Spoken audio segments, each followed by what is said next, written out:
সুপ্রিয় দশম শ্রেণীর শিক্ষার্থীরা, যে তোমাদের পাক নির্বাচন পরীক্ষার জীববিজ্ঞান প্রশ্নটি কিভাবে আসবে সেই নমুনা প্রশ্নটি আমরা দেখে নেব এবং তোমাদের যে সুপার সাজেশনটি আমরা দেখে নেই।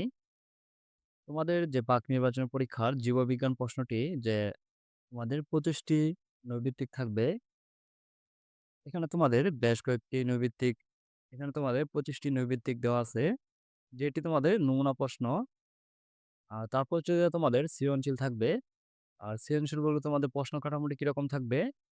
এ হচ্ছে নমুনা তোমাদের প্রশ্ন কাঠামোটি। এটি একটি নমুনা যে ডিএনএ এবং আরএনএ এর পূর্ণরূপ লেখ, যে ডিএনএ এর চিত্র অঙ্কন করো।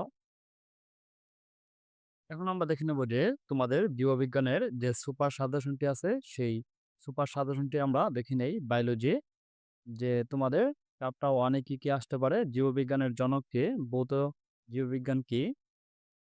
শরীরবিদ্যা কি? বস্তুবিদ্যা কি? যে টাক্সন কি? প্রজাতি কি? আর তারপর হচ্ছে তোমাদের যে চ্যাপ্টার 2 এর জন্য প্লাজমা লেমা কি? প্রকৃত কোষ কাকে বলে? আদি কোষ কাকে বলে? ত্বক কাকে বলে? তারপর হচ্ছে ৩য় অধ্যায় থেকে যা পড়বে, যে ক্রসিং ওভার কি?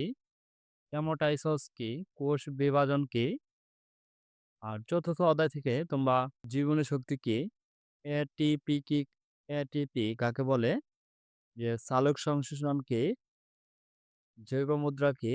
আর তারপর হচ্ছে যে ৫ম অধ্যায়ের জন্য তোমরা পড়তে পারো যে ১১তম অধ্যায় ফিটাস কি? যে প্রজনন কি? তারপর হচ্ছে ১২তম অধ্যায়ের জন্য যে অ্যালেল কাকে বলে? বংশগতি কাকে বলে? অ্যাটোজোম কি? কালার ব্রাইট কি?